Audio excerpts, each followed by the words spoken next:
Hi, welcome to show number 2 of the Fiat Ministry podcast with special guest Hannah DeLaat, recorded December 2nd, 2012. Enjoy. Welcome to podcast number 2 for the Fiat Ministry podcast. My name is Ken Kohalski and I am your host. And I'm glad to have everyone showing up. We're hopefully going to have this also aired on 91.7 Lamb of God Radio, and that's 91.7 FM. And we have a great guest tonight. But I just want to let everybody know what we're doing. We're just kind of, this is our way of starting a introduction to everybody's Fiat moment, or why you said yes to Christ, or why do you continue to say yes to Christ? What's your influences, your ways of just keep digging into your faith? And we like to express with other people how they keep saying yes, or what happened in their lives, that Fiat moment, that time that said that yes to Christ, and I want to live my life for Christ. We have a great guest. Actually, she's one of my best sister-in-laws, my favorites, one of the two. They're actually twins, and her name is Hannah DeLaat. She also had her friend on, Sarah. He was on actually the first podcast, which was just an audio podcast, but hopefully she'll come back on. And I just want to say hello, Hannah, and welcome to the Fiat podcast. And how are you doing tonight? I'm doing really good, really good. Thanks for asking. So, first off, yes, you are married to my wife, or yeah, married. You are a sister, my wife's sister. Wow, that was bad. We'll do something a little different for that. But anyways, we're trying to get this up and going. So, but you are um, my wife's sister, right? That's better Mhm. off. Okay, and we hopefully have a. I have a lot of respect, and I'm just wanted to have you on, and I know you have a lot to share. And first off, like we're gonna try to do for each of these podcasts, what was your Fiat moment? What you know gave you that urge to say yes and to keep saying yes? And what just a little bit about yourself, and just what's your Fiat moment? Well, I'm 18 years old and graduated high school recently. But even though I've been in a Catholic family and I've grown up in a really good, devout Catholic family my entire life, it wasn't until I was 14 years old that my faith really began to grow and my love for God really began to grow. And my faith became real to me. Because, first of all, when I was 14, I was struggling with a lot of self worth and depression, mainly because I saw myself different than others and I didn't think of myself as special. And so I thought of myself as a nobody. It was by the divine grace of God and for the intercession of my guardian angel that that I really began to know God more and that I was able to surrender everything to God. And and this started when I went on a trip with my youth group, and it was a retreat. And I remember on this retreat, we were talking about how God had been effective in our lives and how He had been a part of our lives. And during that talk, I received so much grace to just surrender everything to God and to give myself to Him completely and totally. Although it was really difficult for me to do because I was going through depression at that time. But my depression lasted for some weeks later. But ever since that day of just giving myself to God, prayer and my faith have become a great part of my life. My strong relationship with God, though, didn't just happen overnight. It has taken me 4 years to get Mm-hmm. where I am in my relationship with Jesus and Mary, and I'm still learning. It really was a battle of the will for me. God brought me to Him in steps.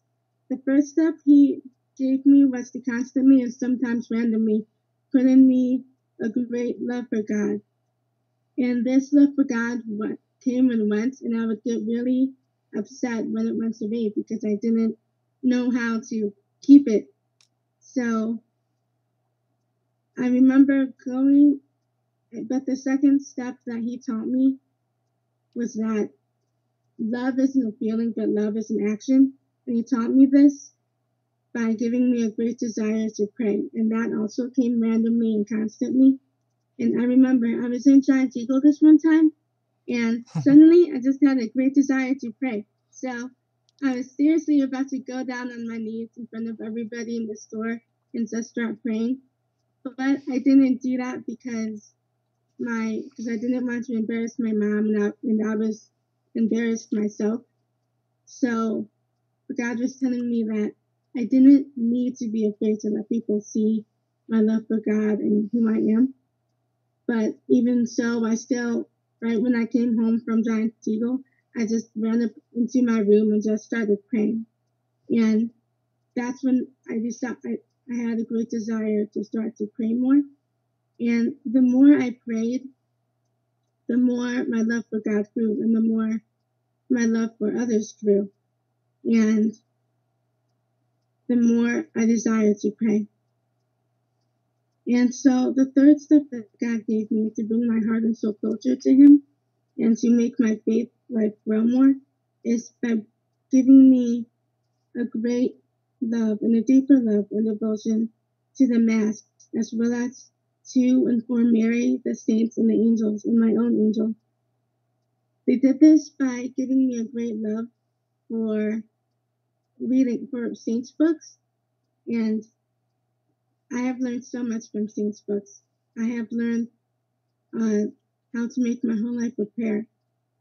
But my Fiat moment was really when I was 15, because that's when I was being called to the religious life. And the first time I had that calling was I was watching a movie, and it was, I forget what movie it was, but it was about a nun. And as I was watching that movie, I suddenly had a little desire to become a religious sister, but I didn't want to listen to this desire, so I just ignored it, and it just kept coming back to me and back to me. And I was scared because even though I knew that I might have a vocation, I was afraid of it because I didn't know what it meant to be a nun. I didn't know what it would take for me to be a nun. I didn't know if I had the strength and the courage it would take to become a nun. So I decided to pray about it. And the more I prayed about it, the more I received the grace and the understanding to know what God was truly asking of me, which was to give myself whole and entire to Him through the calling to the religious life. And the more I understood what He was calling me to do, the more I had the strength and the selflessness and the love to say yes to God, to that religious calling to the religious life. And so I remember I wanted to be, I decided that I wanted to be a missionary sister. So what I did was I started to look up different orders that were missionary, and I finally found one that I really, really liked, and I thought that I was going to enter that order. So I'm just like, okay, I don't want to enter any order but this one. I'm not going to look into any more orders but this one. And so I just thought it was God's will for me to enter this order of missionary sisters. And then I was watching the show on WTN called Truth in the Heart. and it's a show for children, and sisters teach it. And it turns out that that one day my aunt was watching Oprah, and she and she just called me up and said, "Hannah, turn on Oprah. There's sisters on Oprah." And I'm just like, "Okay, why are there sisters on Oprah?" So I turned on the TV, and I just see about five sisters just talking to Oprah, and they were called Sisters of Mary, Mother of the Eucharist, the Dominican sisters in Ann Arbor. And I decided to watch it for a little while, and I'm like, okay, they're pretty cool, but I don't think they're for me. Well, And you don't, with Oprah, you don't know what to expect sometimes, right, but it's got to be pretty overwhelming to see, sisters on Oprah at the point of, uh, what she represents, but that's got to be one of the, if she has, enough, time to give them some time, it must be pretty, it must be pretty important, or gives, right. some kind of faith drive. But go ahead, continue. And I decided to look more into their order because my mom was suggesting it to me. And so we decided to go on their website. And and as I started to read about them more, I they were really awesome. I and they were a teaching order. I didn't want to become a teacher at all at that point, so just didn't want to. Uh, I didn't want to try to find out more about them because I didn't want to become a teacher, so I wouldn't want to enter the order anyway. So, but it turns out that the sisters who were on the show Truth in the Heart are the same sisters that were on Oprah, and I had no idea that they were the sisters. And so I decided to just look them up again since I had saw them on EWTN. So I looked them up, and we found out that there was a retreat going on that was going to come up in November. So my parents suggested that I go on that, instead of just deciding on the missionary order, because maybe that might have not been God's will for me to enter that order. So I I was kind of having a battle of the will of whether or not I should go on this Dominican retreat with the Dominican sisters. But the more I prayed about it, the more I understood that it was truly God's will for me to go on this retreat. So I went on the November retreat in 2010, and I was 15, and I wasn't expecting anything, and I was really scared and nervous and thinking that there weren't going to be that many people on the retreat. But as soon as I walked through the door of the retreat that was in Michigan, I just suddenly see all of these sisters walking around in their habits, and then I see all these other retreatants on there, young women retreatants on there, and I'm like, whoa, what is going on here? You didn't expect And so many people kind of like the same, stuff that you did, huh? It's kind of yeah, overwhelming. and they were really young sisters, and I knew that they were young sisters, but I didn't know how young, and it turned out that the youngest one there was 16, which amazed me Yeah, because I that's didn't think anybody who was that age. discerning at that age. Yeah, right. Yeah, amazing.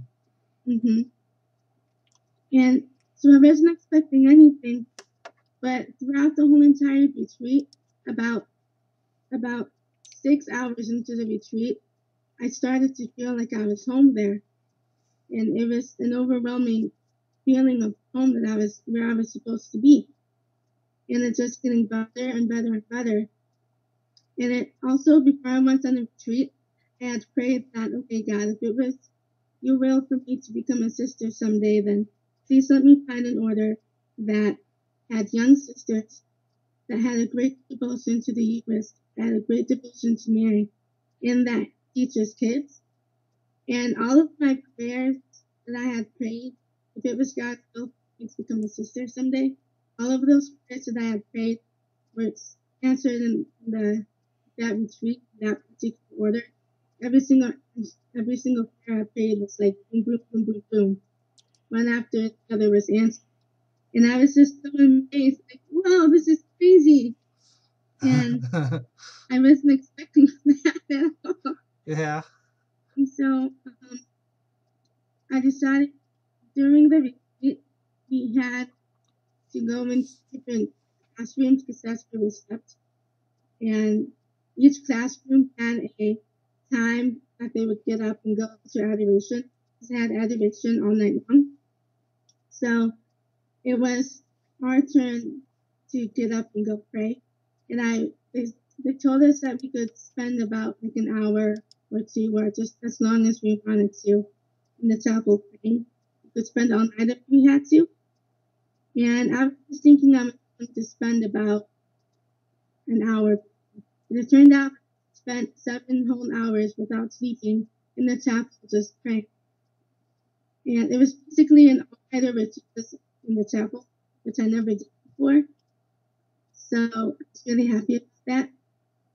But as I was praying in the chapel, I was praying to know if it was truly God's will for me to be in this order instead of the missionary order before. And the more I prayed, the more I heard the words yes. And then I heard the words contemplative missionary. And I just kept hearing those words over and over and over again. And I said, okay, God, do you want me to be a contemplative sister, which is a sister who just stays inside the convent and prays all day long, not leaving her convent at all? She has to go to the doctors or something. Or do you want, or I pray to God if you wanted me to be a missionary sister? Because I didn't know how it's possible for somebody to be both a contemplative and a missionary sister. So I prayed that, okay, if you want me to be both a contemplative and a missionary sister someday, then please let me find order next day or Sunday that was contemplative and missionary. And it was about 7 in the morning. And as I was about to go back to my room to go to bed, I just felt like something was going to happen that morning, that something awesome was going to happen.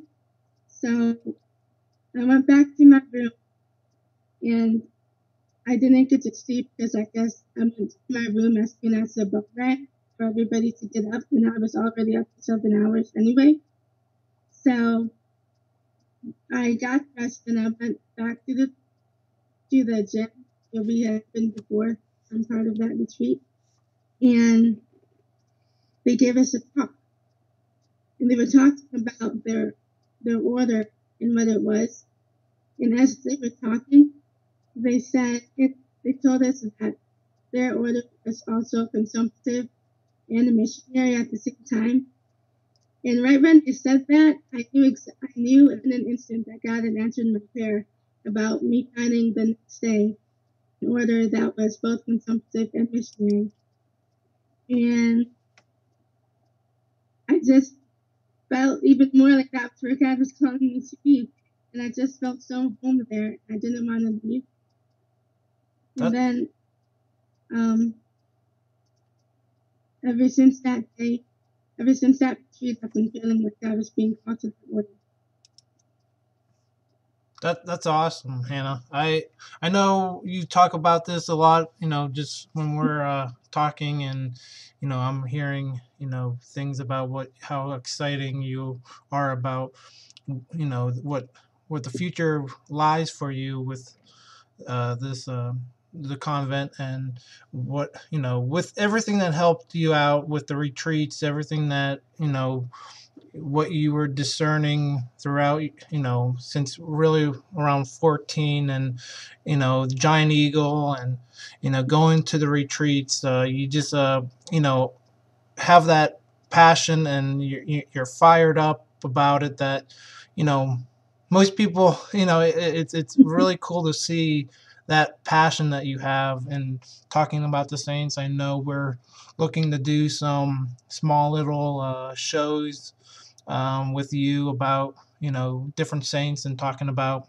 a little information about the saints. And um, I think it's really a nice touch to see how you had to wait, and kind Yeah. of like at this time, it's coming to Advent, and how we're waiting for Jesus Christ to come. And I think you're waiting the right way, and you're patient. You're not taking anything rushing, and doing anything hastily.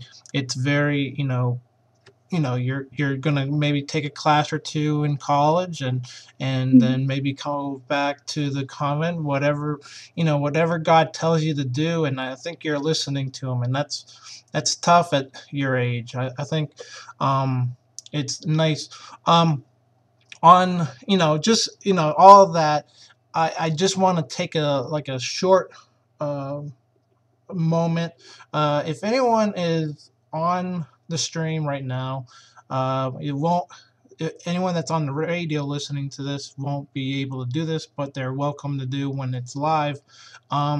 You can, write in an email or chat room a question for Hannah tonight. I will hopefully check. We're gonna take a little break, and just I want to just introduce a radio station that's helping us, and we're kind of helping them in the sense of we're promoting them, and they're gonna maybe bring some of these shows onto their radio airwaves, which is a EWTN affiliate right now. And I'm going to bring it up. It's called Lamb of God Radio, and it's it's on the FM stations, which is really nice too. So it's a stronger feed to most radio stations. Uh, 91.7, everything you can see on the stream right now.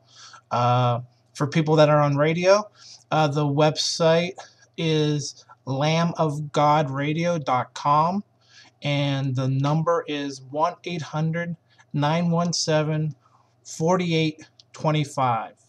And that again is 1-800-917-4825. And if you can help them out in any way, they are affiliate, and they are a community owned radio station that what EWTN can't afford to help them out.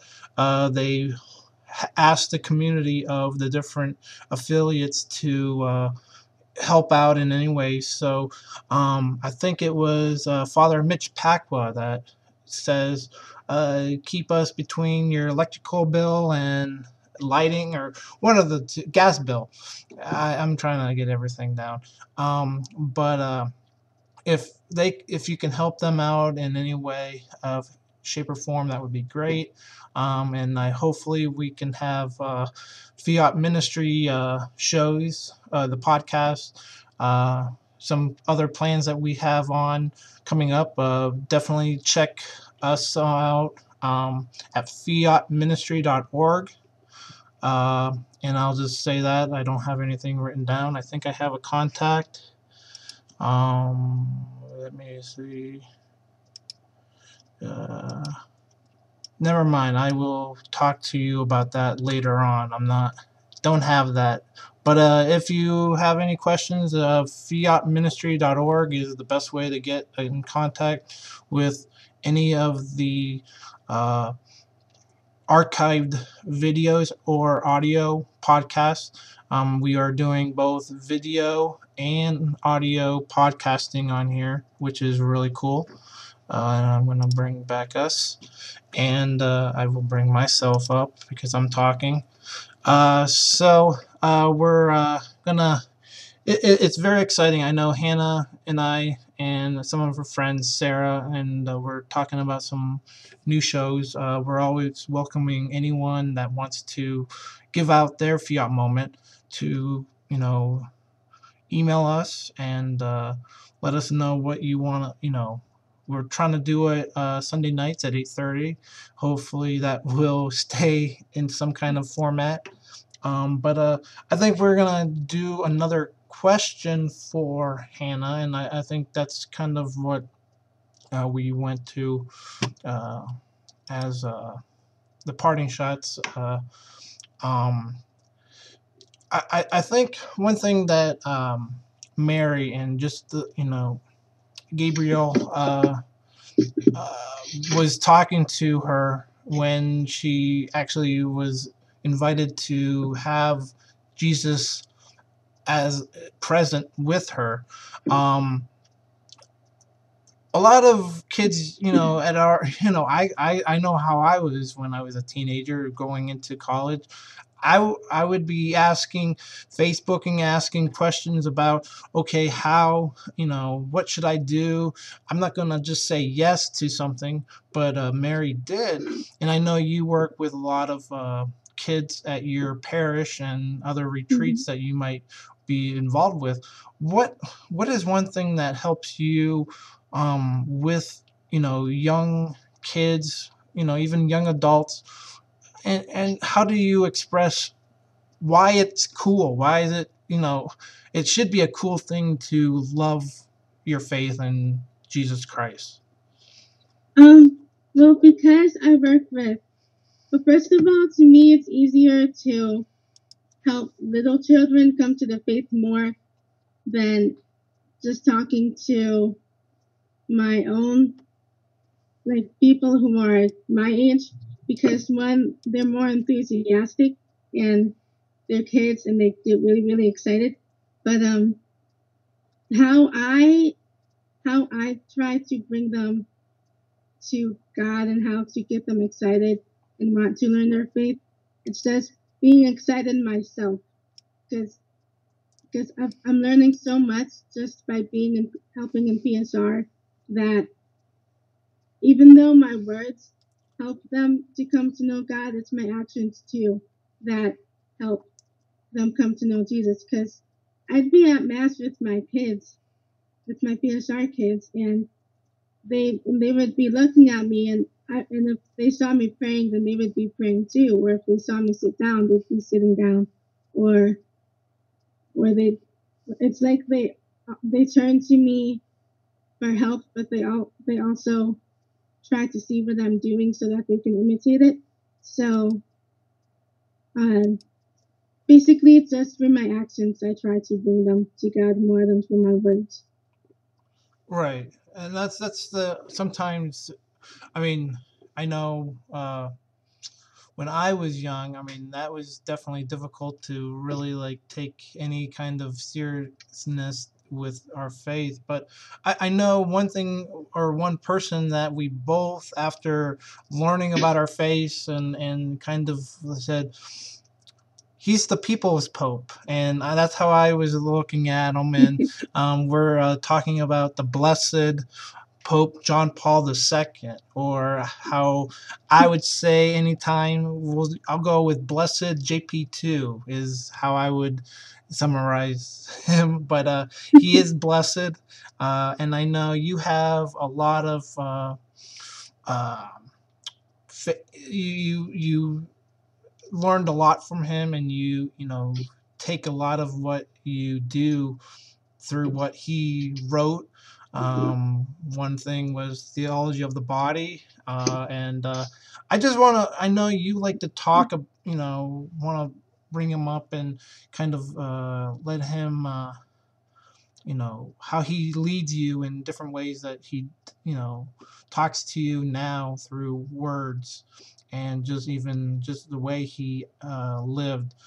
What do you have, what do you think about, what can you say to people, even your age or younger, about the blessed JP2?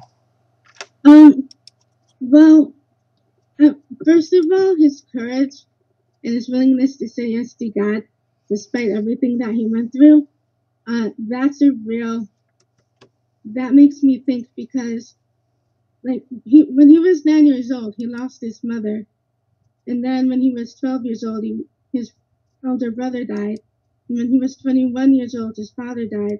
So by the age of 21, he became an orphan, and instead of turning away from God in his sufferings, he instead threw himself into the hands of God, into the hands of Mary, and he entrusted his whole self to the Blessed Mother.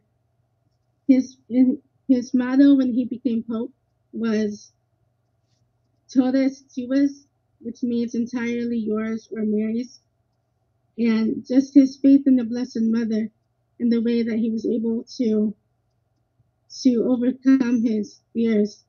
And I remember hearing that or reading that once he became Pope, he didn't just say, "Oh, I'm not worthy" or "I'm not good enough," but right when he went out to that balcony, he just said, "Fear not," and he was saying not to be afraid. And I think like, how can he not be afraid when he just became Pope? And for me, I would, because of what a big job that would be. But he just gave everything to God and trusted himself to Mary. And that makes me, that helps me to say yes to God even more, especially with me being called to the religious life. And to me, just by being called to the religious life, I'm understanding that I'm not only being called to serve God in the church, but I'm being called even more to live the life of Mary and to imitate her.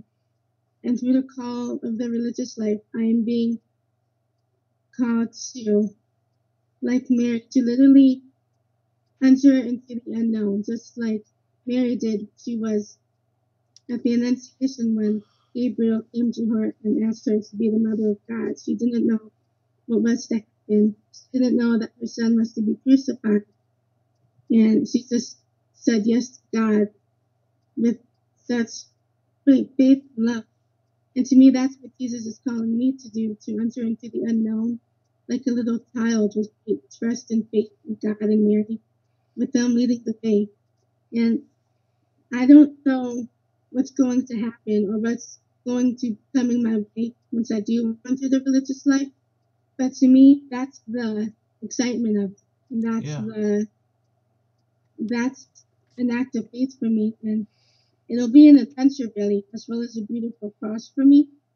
And the more I think about me becoming a religious sister, I'm understanding that I will not be losing anything at all, even though some people think that if somebody becomes a priest, or if somebody becomes a pope, or if somebody becomes a sister, then they're losing everything. And but really, what they are doing is only gaining more, and they're gaining heaven for not only themselves but for others. And to me, that's what I'm being called to do, and the Pope John Paul helps me with that because even though he he didn't know what was going to happen. He didn't know what was to be coming when she became Pope. He still had that firm faith in Jesus and Mary. And the more I think about that, the more I'm understanding that the more the more we have faith and trust in God and His strength, the more we will be able to have the courage to do His will, no matter what anybody will say or do to us. And it reminds me, what Blessed Pope John Paul said, and it reminds me of the words of Jesus, because Jesus said, "Do not fear those who can hurt the body, but rather feel him who can put both body and soul into hell." And to me, that's like the Blessed Pope John Paul, because he didn't care what people thought about it. He didn't care if people when say things. He just did what he needed to do because of because he knew it was God's will and because he loved God.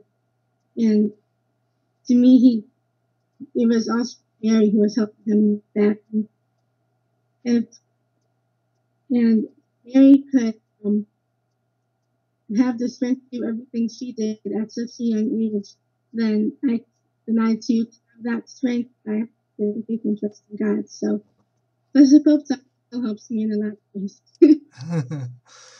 Yeah, and I think coming back to be not afraid, and that's one of the things about saying yes Christ, and not, like, you don't know what's going to happen, like you're saying, like you're just going to let God lead you, and through prayer, and just the journey is kind of adventure and exciting. I think what you're going to be, going through, and having the excitement of, you don't know what's gonna take, what places you're gonna go, and people you're gonna meet, and just the excitement that God will give you with this journey that you're, riding. And I think that's really cool. And I think the Blessed John Paul II gives us, a way of looking at, there's a lot of tough things that, in our lives, and we shouldn't be afraid of,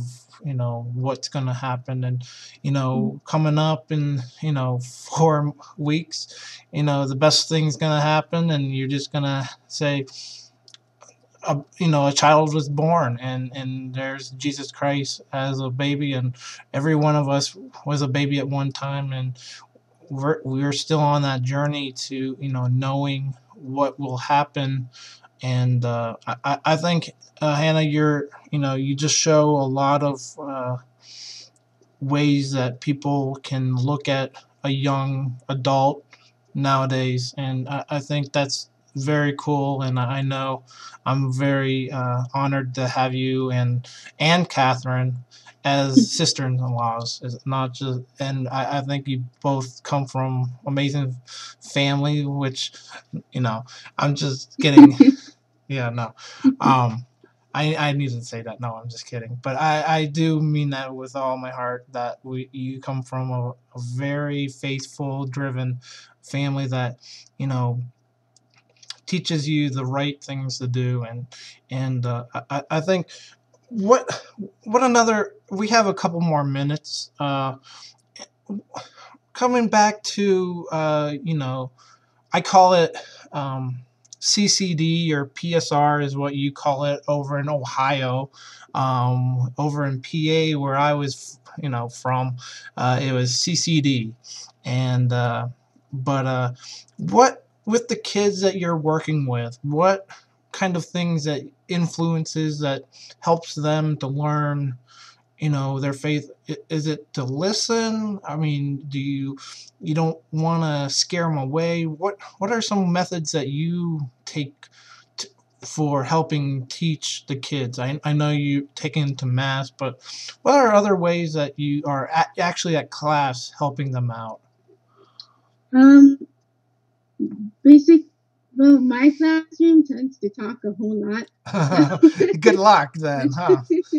it's really hard to keep them quiet. But the best way that my class is able to learn is through listening, and to me that's the best thing that they can do in order to learn, because if you do not listen to what somebody has to say, then you're not going to be able to understand them and to know what they're talking about. But we also, if they don't understand it, then we can just say what we said over again. And yeah, basically just to listen. Well, listen, yeah, I think that's with the what I was doing youth. Listening is a very important thing. I think a lot of people like to talk, and to listen is sometimes the hardest thing to do. Sometimes, especially for me, that's a chatterbox.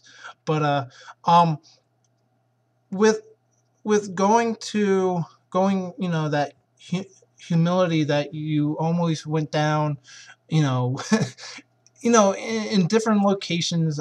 I mean, I couldn't. I know when I was a kid, I didn't. I wasn't brought up into the, that, okay, we'll go to church, but I don't really feel like going. But then to show that you're almost to a point where you will, get on your knees in a public place, because sometimes it's hard to even pray in public. I know, and since, until I was around people, of, that godly faith that will pray in, public areas, it was weird at the beginning. But I mean, is it something that you notice with people that, some friends that are not up to, not saying and everybody's in their own journey, but that might not be in that way of thinking, like maybe that you would, or some other friends that that would like to pray or feel comfortable praying in public? Is it something that you think about, or is it something that you just take it so it's normal? And even with the youth, do you have a lot of kids that are comfortable praying Um, in class? yeah, we do. Like sometimes they can complain and say, "No, I don't want to do that," and they just want to do something else in the classroom. But if we explain to them what prayer is, and when we explain to them what happens in prayer and how Jesus can speak to us in prayer and the good things that come to us through prayer, you can just see them in an instant just want to pray again and just get excited about prayer. Yeah. But I still see it, and even in my own friends, I see it, and it saddens me that so many people uh, don't take the time to pray. Yeah. Like, one, because they just don't think prayer is a good thing and it won't do anything, Right. but just because they don't have the will to pray and the ignorance of prayer. So uh, I'm really happy that I'm doing PSR because uh, I get to help them know how to pray. And if I have somebody who doesn't know about the faith, or who doesn't want to know about the faith, or who doesn't care about God as much, then I try to tell them uh, to try to pray and to listen to what Yeah. Jesus is telling them, because what Jesus has to say to us is always good, especially what he tells us in prayer. And we're missing out on so many things just by not listening to his voice within our hearts when we pray. Mm-hmm. And uh, I also tell them things about the saints, because the saints were just like you and me, and they had that same problem of not wanting to pray, having or not having the will to pray, but they still did it anyway. And I try to help them understand that even though you might not have the will to pray and you don't want to pray, then you should still do it, because you're actually gaining virtue, and you're gaining virtue of faith and virtue of love, and you're showing Jesus that you love him when you pray, even when you do not want to pray. And another thing I tell them is, I just tell them about my own faith walk and how hard it was for me to get to the level of being able to pray. But what really started me praying more also is going on a retreat called Pour, and my brothers have been on it, and Sarah has been on it, my sister. And it's once I went on that retreat, I just wanted to pray even more, because there were so many people on the retreat who who were like me and who wanted to pray more and who had the same love for God as I did and more. And it's through that I was able to pray more, and I was inside to pray too, because I had actually found people who were like me and who were afraid to speak their faith and were afraid to let people know that they love God. And it's also through that core retreat that I got to meet so many friends and lifelong friends, and that's where I met Sarah McGurvey. But Thank yeah, you. it's just helping them know about prayer.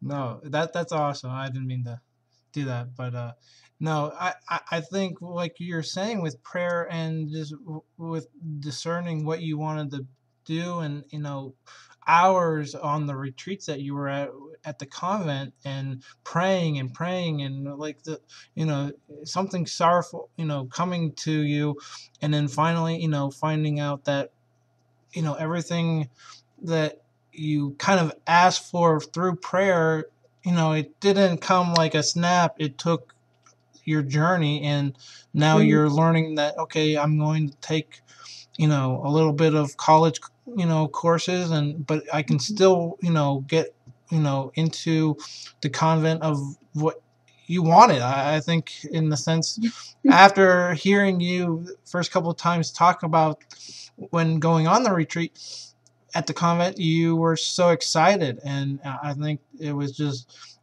a matter of when God, wanted you to say, okay, we'll take this journey together, I won't let you astray, and don't be afraid, and you're doing that, and I think what you're doing with your parish, PSR, and just helping the kid, they need that age group that they're just they sometimes might feel a bit more scared with an adult compared to a young, adult, talking to them kind of down to their level a little bit more, in the sense of, you weren't, a couple of years ago, you were in the sense in that same level of thinking, and just being those kind of kids.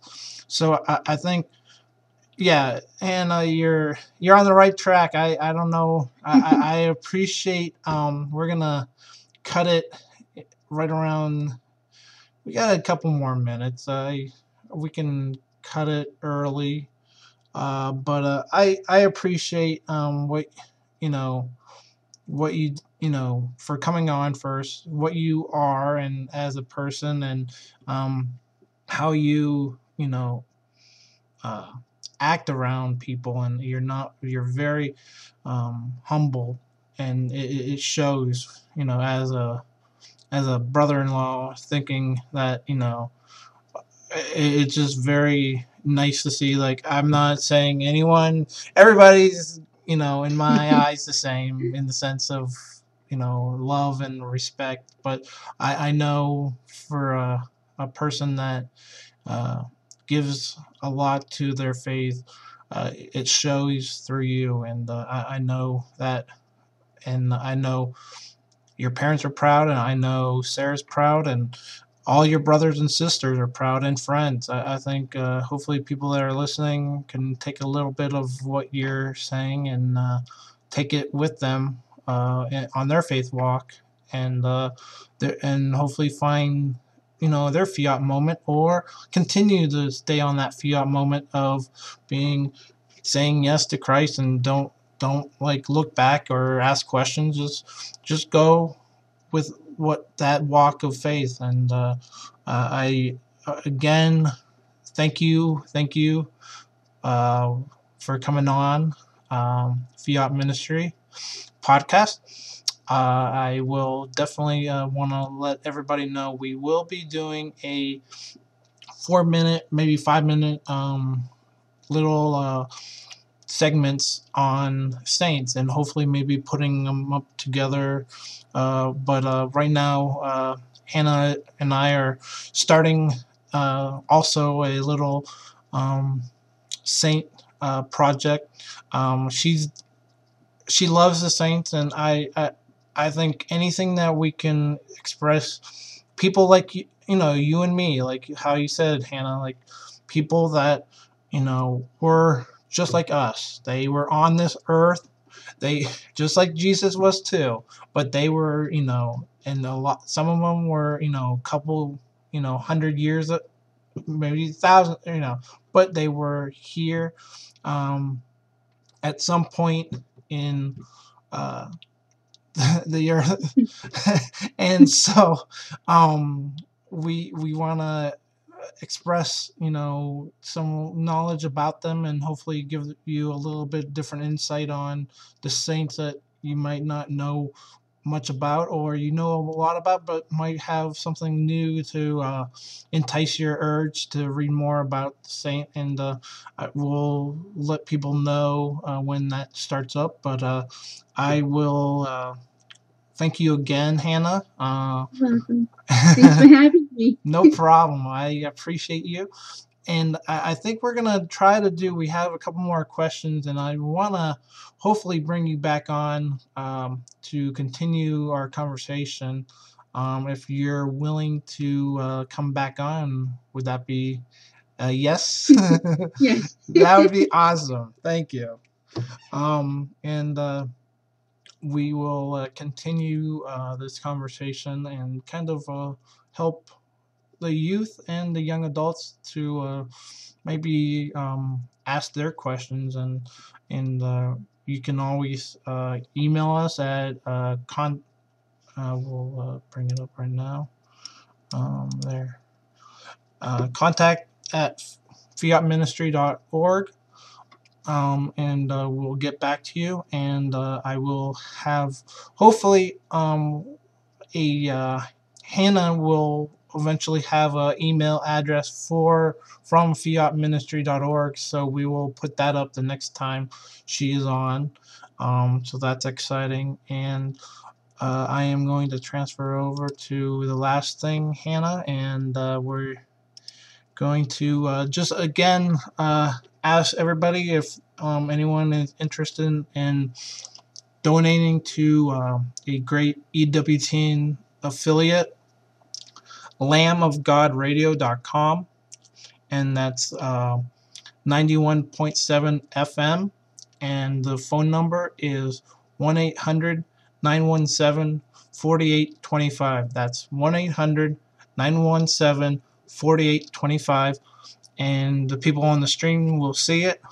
People on the radio, come on board. We'll be on Sunday nights, 8:30. Fiat. If you go to fiatministry.org, you can find the Watch Live, and we will be on and at 8:30 every Sunday night. If things change, we will let you know. Come to the Facebook. We just started a Facebook page, and I just invite everybody to come board, and it's a great opportunity to learn a little bit about other people and their face. And thank you again, Hannah, and I will let everybody have a good night, and I will especially say good night, Hannah, and have a great evening. Good night. Thank you. All right, thanks.